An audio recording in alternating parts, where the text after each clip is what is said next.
Welcome into the PFF NFL Daily. Today, discussing, unfortunately, injuries at training camp because, hey, they do happen every year, Sam. So let's get into it. Some of the most impactful injuries that we've seen so far in training camp. What do you have so far?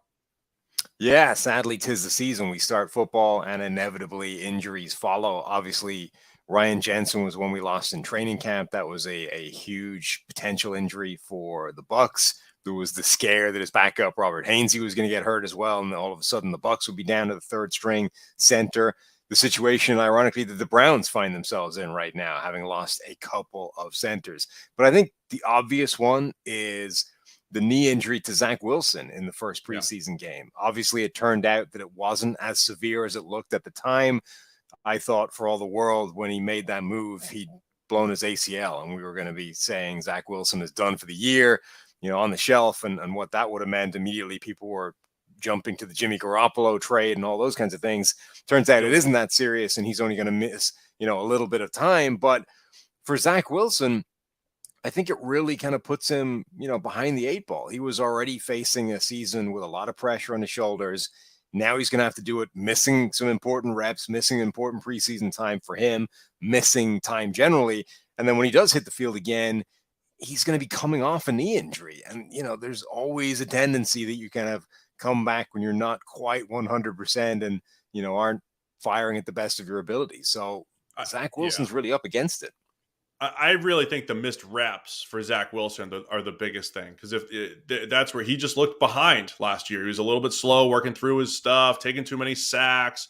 The thing we loved about Zach Wilson coming out of BYU were the special throws, right? The arm talent type of stuff, but he wasn't great at a lot of the easy stuff. He needs these reps in training camp. So that's the most unfortunate thing. You're right, though. It's at least it wasn't the entire season. So the reports from the text message, Sam, the text message that goes out to all of the insiders, essentially saying they're going to take it slow. They're going to make sure the Jets, right, that Zach Wilson is healthy, but he could, week one could be in play, but we're also looking at maybe Joe Flacco against his former team, against the Baltimore Ravens in week one. So that's the latest report from the insiders. So yes, it could have been way worse for Zach Wilson, but I would have liked to see him get those training camp reps and then eventually some preseason reps, and then just, you're playing catch up during the season, and that's where it's just not ideal for him and his development. Yeah, I mean, the thing is, he was already playing catch up. Like the knee injury was the takeaway from that game, but it kind of masked the reality that he was looking like the same guy from last year in the first few snaps before he went down. Like he hadn't, even last preseason, it looked better. It looked smooth. It looked confident. It looked efficient and on time.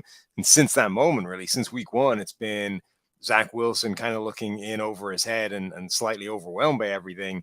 The first few, snaps we saw of him this preseason didn't seem to be dramatically different. So Zach Wilson, I think, is already working to try and play catch up. And all of a sudden now he's got to do it whilst recovering from an injury. All right, let's circle back to that Ryan Jensen injury, because it did happen here during training camp. So it is significant. We're talking about a Bucs team trying to win their second Super Bowl in 3 years, probably the last hurrah for Tom Brady. Brady's on leave at the moment, but assuming he's coming back, they're expecting that the offensive line was, essentially going to be 4/5 strong, right? That was what the Bucs were thinking. It's not fully intact from last year. They lose Alex Kappa, but they do have Shaq Mason coming in, and the left guard spot, was going to be the big question. There's a 4-way battle for left guard. So losing Ryan Jensen at center, that, they lose both guards, right? Both guards are gone. Ali Marpet and Alex Kappa. The left guard position was just going to be the question mark, but now center is a question mark with Robert Hainsey stepping in there in his second year and inexperienced at the position. Yeah, I mean, if nothing else, it's a lot of turnover for the offensive line, which had been together for a little bit. And Dr. Eric Eager from the forecast, Eric's done a lot of work saying that simply changing bodies on the offensive line is not necessarily good. There is something to the continuity of the same five guys playing from year to year. And the Bucs are changing essentially the interior trio. And okay, they replaced one spot with Shaq Mason. You could argue that's an upgrade, to be honest. The other spot, there is a competition going on. They've drafted a guy, Luke Gadecki, to try and take that spot.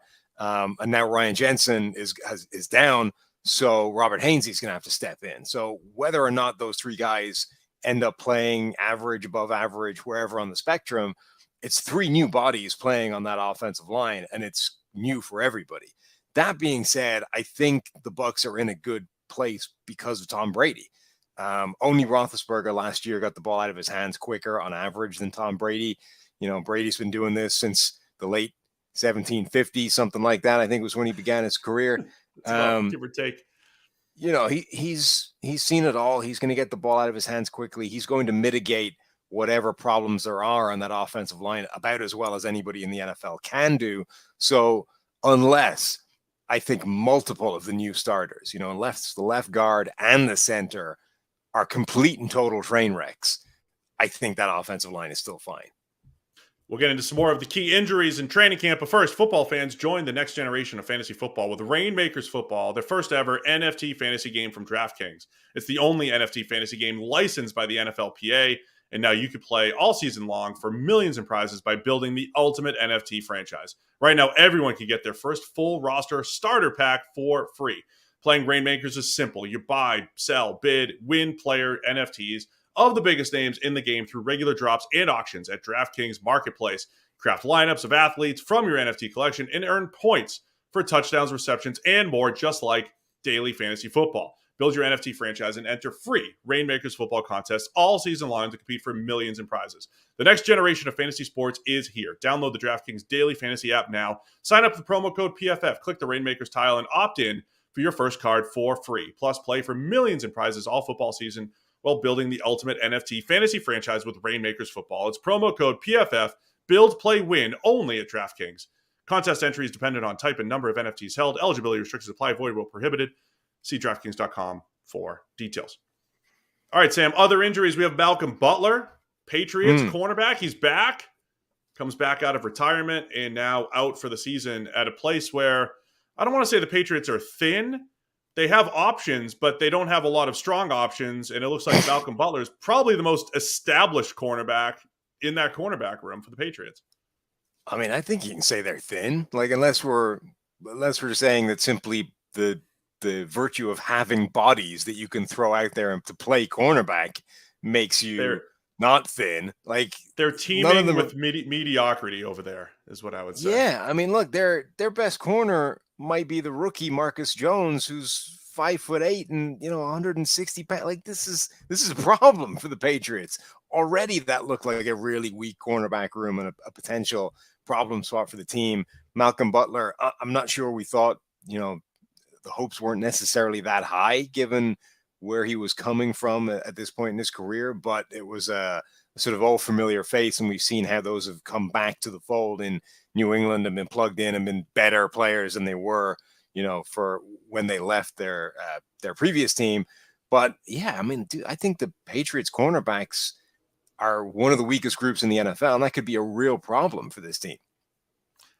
Pretty much all the guys in line to start, other than Jalen Mills, who's moved around from safety and corner. You've got Terrence Mitchell, Jonathan Jones, Miles Bryant, Jawan Williams, been there a few years. All of those guys produced a negative WAR, so below replacement level play last year. So pretty much not great. Terrence Mitchell was good a couple years ago, but again, you've got a position that's up and down and a career for a Terrence Mitchell that has been up and down. Jalen Mills, even with improvement in recent years, and a guy that's dabbled at safety quite a bit, you're looking at him maybe as the top corner right now. So yes, it is a big question in New England.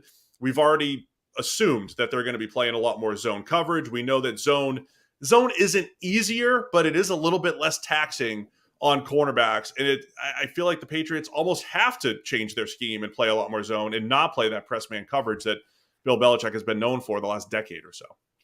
Yeah, absolutely. I mean, I think that is a real potential weakness that could cause major problems for this defense. And then the last big injuries to talk about are the Brown centers. They're already down two of them. And honestly, I think they're still in a holding pattern until they get final word on what this Deshaun Watson suspension looks like. But if he's out for anything less than a full year, I don't see why they wouldn't re-sign J.C. Tretter. Like, the Browns have the most salary cap space in the NFL. he was a top 10 center for them. All of a sudden, the two guys that were potentially going to replace him have gone down, and JC Treader is still sitting out there on the open market. The Browns have the money to spend, and this is the kind of spot that could derail their season. They do have Ethan Pozick, he's got experience playing guard, playing center for the Seattle Seahawks, coming off his best season last year. He has gotten better every year by PFF grades, by PFF WAR. So, he could work, but I'm with you, man. JC Treader, if you're trying to save that season, if you are the Cleveland Browns. Don't forget about my guy, Tim Patrick, too. Huge loss. Awesome receiver for the Denver Broncos, but they do have some replacements. Let us know. What do you think? Biggest injuries so far in training camp? Hopefully it's all we see for injuries leading up to the season.